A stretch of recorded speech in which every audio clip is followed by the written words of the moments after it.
Okay, I'm going to call this one Not Just Another Pretty Face. Just a comparison, walk through, talk through, not going to key down, not going to power up at all. That's me running my mouth, doing another versus. This one is the venerable Heathkit SB-220, aka this is the SB-221.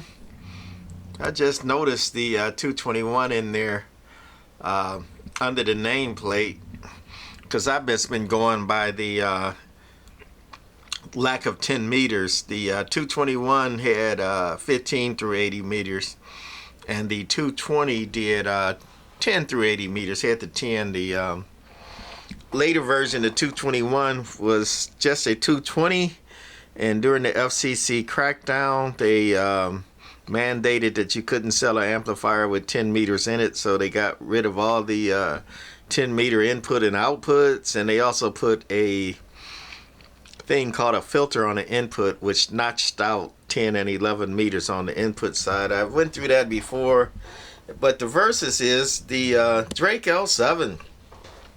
The L7 is the updated L4B. Same thing. During the FCC crackdown, the L4B was converted to the L7. And one of the main differences between the L4B and the L7 is L7 only has 15, but they added 160 meters. And then the Drake L4B was 10 meters to 80 meters. Again, they got rid of 10 meters. Neither Drake nor Heathkit or anybody else could legally sell, new commercial amplifiers that had 10 meters in it per FCC. So Drake did the same thing Heathkit did. They got rid of 10 meters, all the input circuit, band switches, all that for 10 meters. And they also put a filter on the Drake L7 on the input side for 10 meters. Ameritron, they just grounded out 10 meters on the input side, and all you had to do was cut the ground wire, cut the green wire on the Ameritron amps. But, Ameritron came out later. And since TV went digital and cable, TVI with CB isn't as big of a problem as it used to be. So they kind of FCC is a lot lackadaisical with cracking down on CBers. They got internet and other fish to fry that are causing a lot more havoc than a CB or messing up a few TVs now and then nowadays. So the Ameritron, you just cut the green wire on most of the amps, or all of them that I know of, all the tube amplifiers anyway. But anyway, enough talking about the history. This one is not just another pretty face. The Drake L7 is one of the most beautiful high frequency amplifiers I think made. It's pretty, right? Got a lot of buttons, got lights on all the buttons that light up with indicators. Pretty amplifier. Prettified Drake L4B also. It's two-piece with the separate power supply. I think the Drake L7 and the L4 power supply are identical. And again, they did pretty it up. They did cheapen the L7 a little bit. Compared to the Drake L4B, is still a very robust amplifier. One of the main things that they cheapened with this, though, is they went with the fan in the L7, where the L4B had a blower and chimneys and a plenum, so it blew forced air like a steel tube for the cooling in the L4B, where the L7 just uses a fan back there. And so does the Heathkit SB-220. That's an older open frame fan versus a modern box fan. But anyway, the reason I'm making this video and the comparing is I always said that the Heathkit SB-220, aka 221 here, is basically a SSB amplifier. It's made for 2,000 watts input on SSB, maybe 1300 watts output. 1,000 watts input on CW. You know, maybe 600-700 watts key down output on CW, or dead key as you call it. However, even if you look in the manual, that rating is intermittent, where you can't hold a key long on it because the amp will overheat and can't take it. Whereas the Drake has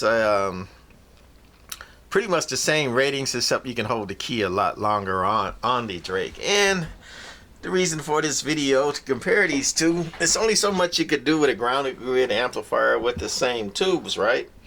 However, this is the insides of the Drake L7.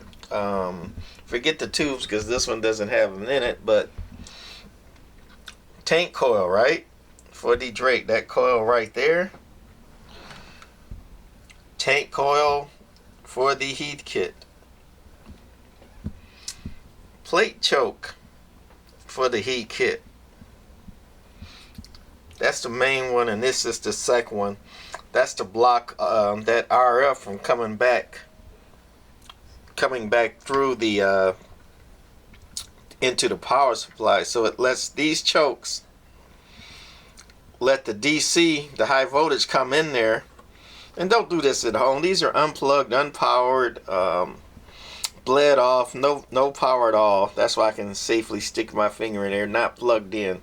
Okay, I already done all that. So the high voltage comes in and out to the tubes, and these plate chokes let the high voltage come through, but RF does not like going through these coils, so it effectively blocks the RF from coming back down. That's all they do. But here's the if I can get a good picture, plate choke on the Drake L7, and it's got two chokes too. That's the main choke, and that's the secondary choke there for the L7, right? Nice and thick, big chokes. Over here for the Heathkit, thin chokes, right? You can see the difference. Okay.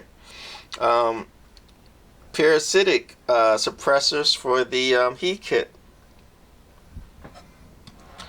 These I don't think are factory. I think they used thick wire like this for the suppressors on the original. But anyway, parasitic suppressors on the Drake. Okay, 3 resistors, 1 resistor. And then the tune and load cap for the Drake, okay? Big, robust, and expensive capacitors. Over here is the tune and load cap for the Heathkit.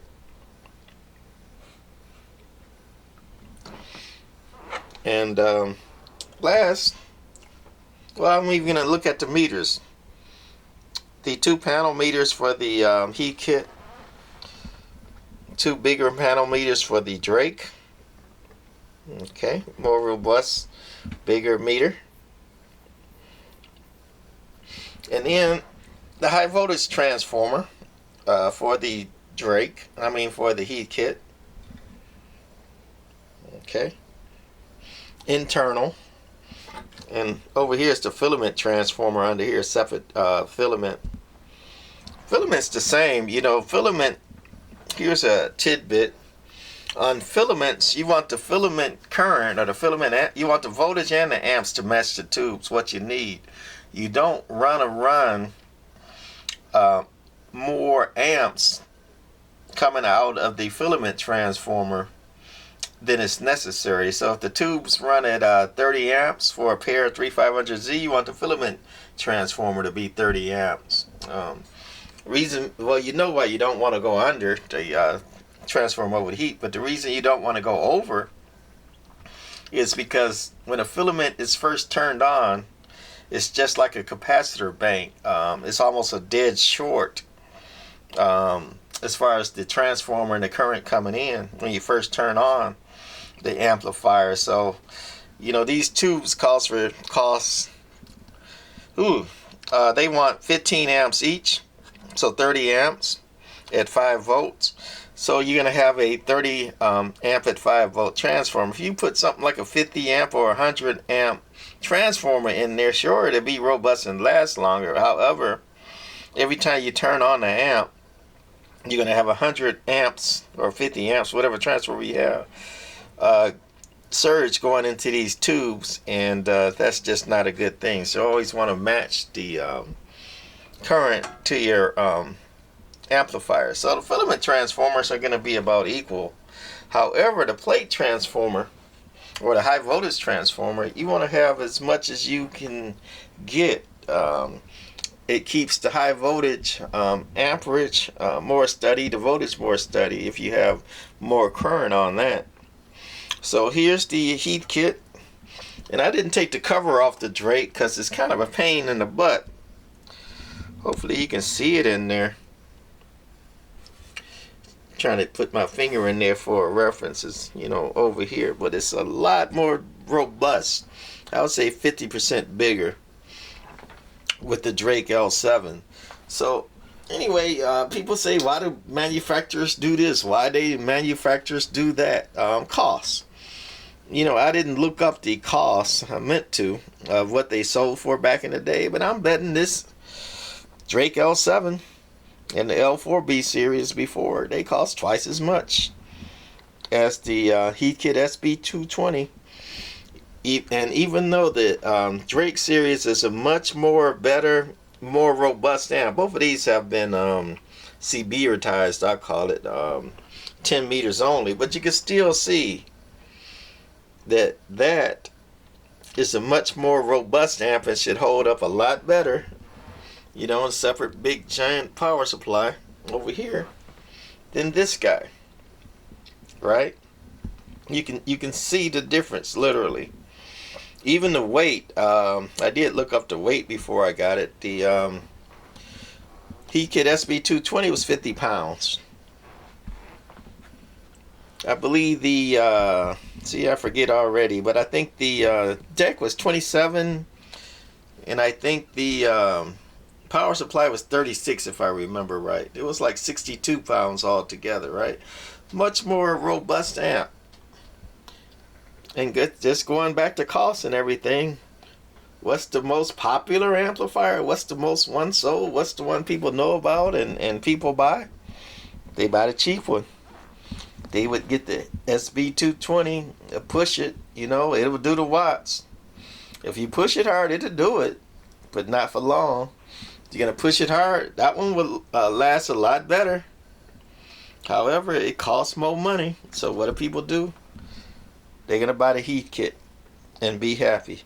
Anyway, that's my rant for this one. Heathkit SB-220 versus Drake L7. And besides, I really like the looks of the Drake L7. I've been wanting one of these for a long time. So that's it for this one. Bye.